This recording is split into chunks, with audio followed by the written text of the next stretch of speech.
I'm Dr. Monica Kaushal, consultant neonatal perinatal medicine, consultant pediatrician. Today, really, I'm so happy, blissful, and really excited to have an inauguration of our state-of-the-art level 3 12-bedded NICU, where we are going to take care of our babies who are born too early, 23 weeks or so, who are born too small, 500 grams or so, or the babies who are born who can't breathe and they need help right in the delivery room. And once we are actually stabilizing those babies in the delivery room, they need to be brought to the NICU. And here we have state-of-the-art transport incubator with a very dedicated transport team, the doctor and the nurse, who knows how to use this transport incubator, where they can actually bring the baby, keeping the warmth as well as maintaining the ventilation, because it has an inbuilt ventilator or a CPAP machine. Along with this transport incubator, we are taking the baby inside, and as you can see, this is actually access is quite controlled. No one can just enter inside, either when we know score where we can go inside, or we have to just look into the camera and press where the nurses will see inside, and if someone who is eligible to go in, only then they will open the door.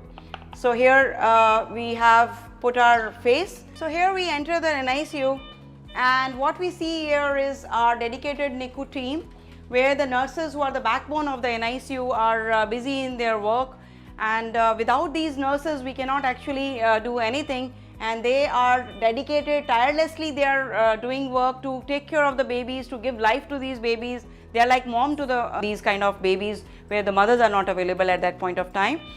And all these nurses, they work together with the help of our team leader in the NICU, Miss Prima. She is a very dedicated, hard-working lady who even is always available even in the night if there is any problem going on in the nursery, and she takes all the nurses together as a team to teach them to take care of these newborns.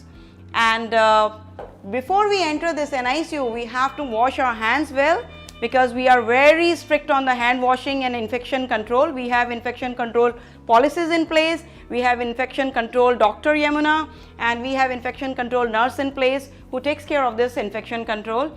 And this, as you see, the hand washing is a sensor mediated hand washing, so that no one touches anywhere before or after the hand washing. And we have Purell here so as to use it in case we need to use our hands. And then this is a medication room where it is fully controlled, and what we can see is all the narcotics and the things are under lock and key. The drugs are under lock and key, and only the nurses who are eligible to give the medications to these babies are allowed to open these drugs. And then, as I say, the babies are here with us, but the babies don't belong to us. The babies belong to their moms. And so we are a baby friendly NICU, where we are actually allowing 24 hours the access for the moms to come inside, be with the baby, and also they have their own private room, that is a lactation room, where they can actually express the milk to give to our babies. And this room is a very cozy room with a comfortable chair to take care of the moms while she is sitting. And this is a lactation machine she can use to express her milk. And this is a dedicated lactation nurse who's well trained and really help the moms to take care of their lactation and their problems. So all the mothers and the parents, I would like them to come and visit me while we are taking morning rounds, so they know about the baby. But some of them, because of the time constraint, they cannot come to the same time. So if they want to know about the babies, we have a counseling room where we can counsel the mothers, and we can talk to them, and it is a private room so that they can be only listening to their baby. And then the NICU cannot run without a dedicated doctor 24 hours. So this is our doctor's room, where the doctors are always available and sitting here, and they can run and rush anytime whenever emergency arises. And we have 6 dedicated doctors in the team who are well trained, and not only after their post graduations they have worked in the intensive care, but also they have some experience in the training for the intensive care. And these doctors and the nurses are taking care of the baby. And once we enter our NICU, I would like to show what kind of equipments we have which are really helping our babies to grow well. So as you can see, this is a giraffe incubator which not only looks very elegant, but it has got very special features. Like if I have to take care of this baby, I have to do certain procedures and I cannot put my hands through these holes. It can be lifted up and it can become an open warmer. And if this position of the baby is not allowing me to do certain things, it can also rotate 360 degree very easily without disturbing the baby, so that we can do any kind of procedures easily on the baby. So as you can see, it is rotating so well, and it's so easy for nurse and the doctor to have an access to the baby. And then some of them, when they are not able to breathe well, they need some oxygen. So this is a heated high flow oxygen nasal cannula, which is a new technology which gives oxygen with an ease.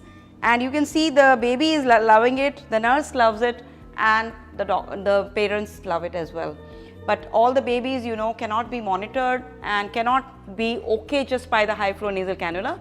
They may need something more, and that something more can be with the CPAP machine, where you can see this nurse, she is trying to fix a CPAP machine where the bubbles are going to come and the baby would receive some pressures. And this is a panda. This is a resuscitator which can be used if the baby goes, something goes wrong, or if we have to take care of the baby. This is a high equipped resuscitator which is also sensor thing, and it has a focused light. When we need to do something, we can use this light. All the babies, as I said, from the high flow to the CPAP may not be able to be managed, and some of them may be totally not at all breathing, or they are breathing very hard. Then they need to be taken care of by putting a tube in, putting them onto a ventilator. So the ventilator is the one, this one, which is a very high class ventilator, where we can give the baby breath, and the breath given is in the form that it should not damage the lungs and take care of the oxygenation and carbon dioxide. So this ventilator has a volume guarantee, where, you know, this is a very baby friendly kind of a mode, and if the baby fails on that mode, it's got a higher mode that is called high frequency oscillation. The same ventilator has the same facility, so that you don't have to go for another ventilator.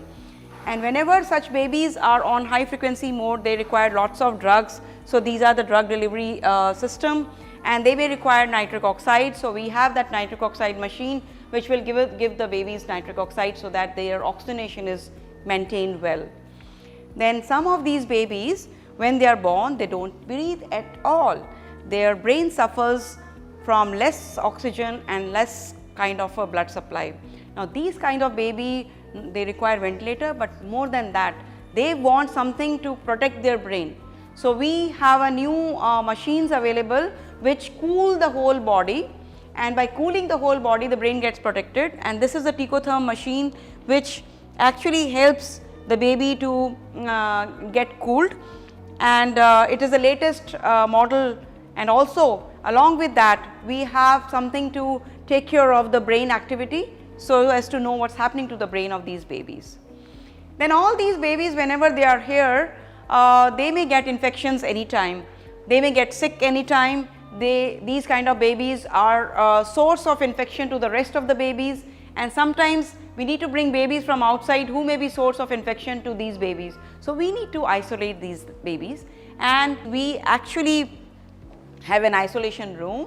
Let me take you to the isolation room, where this isolation room is working on the principles of negative pressure, and there is something like a monitor whether the negative pressure is being generated or not. So this room, when we open, it is dedicated to only one baby, and it is fully equipped. The nurse is dedicated to this baby, and also it has its own washing system, again, which is working on the principles of sensors. So also these babies have a door from outside, so that if baby is coming from outside, should not enter the NICU at all. So it will come from here. And then we can bring our babies inside once the baby is stabilized. Now these babies also have problem of about jaundice, which is like yellow pigmentation of the skin. And why we are worried about yellow pigmentation of skin? Because it may again affect the baby's brain. So we have different kind of phototherapy units. This is one LED system, and in case the jaundice is too high and we want it to be coming down effectively and efficiently, then we have this 360-degree machine, which will actually give light from all the directions and brings down very effectively. And all these babies need to be monitored. So monitoring is done by our nurses, by our doctors, but also we need to have monitors. So we have Mendeley and we have Philips monitor, which are monitoring actually invasively as well as non-invasively, depending on the situation of the baby. So they are, and all these monitors are all connected and have a central access, so that the nurse and doctor who is sitting outside can know what's happening to the babies inside. And if sometimes they crash, because this is intensive care, they may crash. So you should have a crash trolley with you, and this is a crash trolley which we have, which has its own special drugs.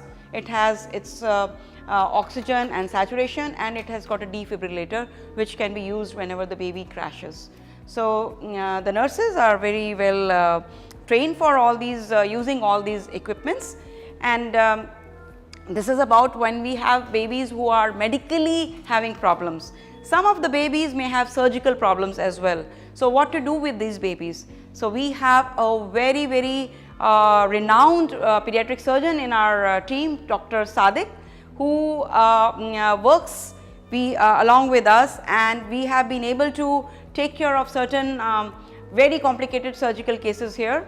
And this cannot happen just by me and the surgeon. We need an anesthetic team, and we have American board anesthetist Dr. Ali along with his team, who know how to give anesthesia to these tiny babies so they don't get harmed. And from where these babies are coming to us, last but not the least, the most important people whom we have to work day in and day out is the gynecologist and obstetrician team. And I'm very happy to work here with a very nice team, Dr. Abir, Dr. Tina, Dr. Amal, Dr. JC, and so on and so forth. They have a strong team who are capable enough to take care of a very high risk deliveries, and so that we get those high risk babies.